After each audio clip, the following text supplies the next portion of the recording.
Tudo que se move é movido por algo.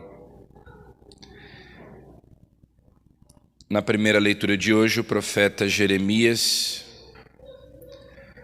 dá voz a um lamento de Deus, a uma queixa de Deus, que diz que, por um lado, eles podiam ter se deixado guiar pela voz de Deus, mas, ao contrário, se deixaram guiar pelas más inclinações do coração. Então, de um lado, nós podemos nos deixar mover pela palavra de Deus, ser movidos por aquilo que nós escutamos de Deus. Por outro, ser movidos pelas más inclinações do nosso coração.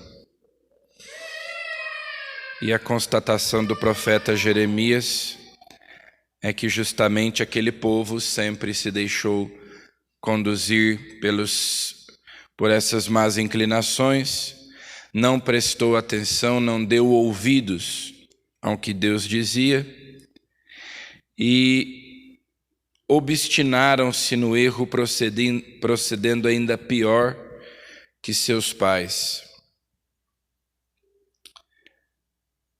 E Deus diz ao profeta: se você falar a eles, não servirá para nada, eles não escutarão, não darão atenção ao que o profeta diz.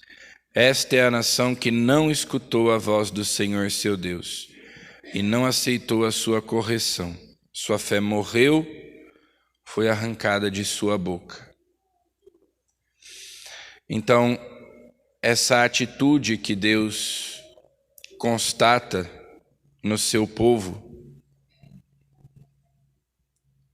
a fé morre porque eles não escutam o que Deus diz, eles ficam obstinados, o coração deles endureceu, eles continuam no erro e não prestam atenção àquilo que Deus diz, se deixam mover não pelo Espírito de Deus, não pela sabedoria que vem do alto, mas pelas suas paixões desordenadas.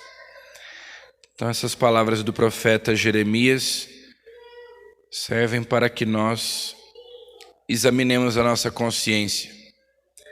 As nossas escolhas, as nossas atitudes, as nossas decisões são movidas, nós somos mais movidos pelos nossos desejos, pelos nossos sentimentos, pelas nossas paixões, ou pela verdade, por aquilo que nós sabemos ser o certo. Nós procuramos fazer o certo ou aquilo que é mais fácil, aquilo que nos satisfaz de modo mais imediato. Deixar-se mover, deixar-se conduzir pelo Espírito de Deus ou pela carne, pelas paixões, pelas más inclinações do coração.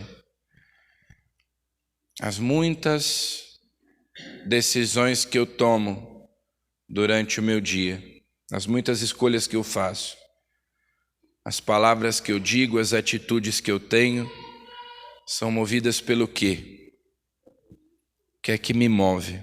Porque tudo que se move é movido por algo, é movido por alguém. E no Evangelho, os fariseus, os mestres da lei, diziam que Jesus era movido pelo demônio, que Jesus era inspirado pelo demônio e que ele expulsava os demônios não pelo dedo de Deus, não pelo Espírito de Deus,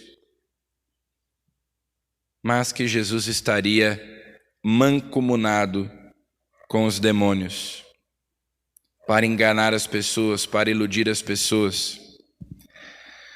E a resposta de Jesus é: se eu expulso os demônios por Beelzebu, o príncipe dos demônios, os vossos filhos os expulsam por meio de quem?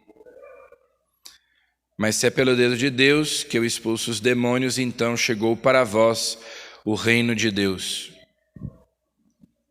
Os exorcismos que Jesus fazia eram um sinal da chegada do reino de Deus.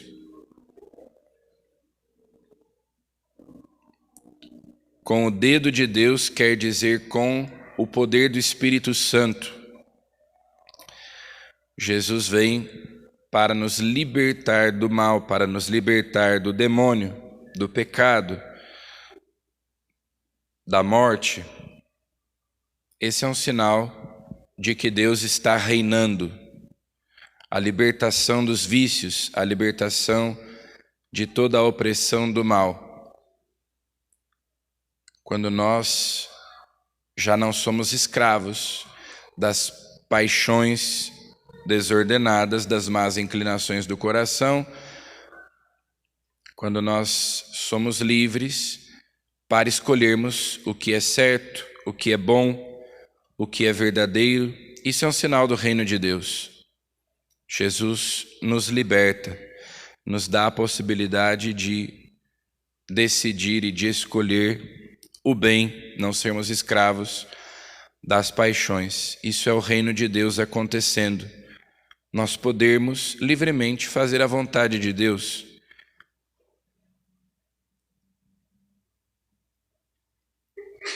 Então peçamos a Jesus que o seu reino aconteça, que o seu senhorio aconteça na nossa vida. Conduzidos pelo Espírito Santo, guiados, movidos pelo Espírito Santo, nós sejamos livres e já não sejamos escravos de nossas paixões. E assim aconteça em nós o reino de Deus. Amém.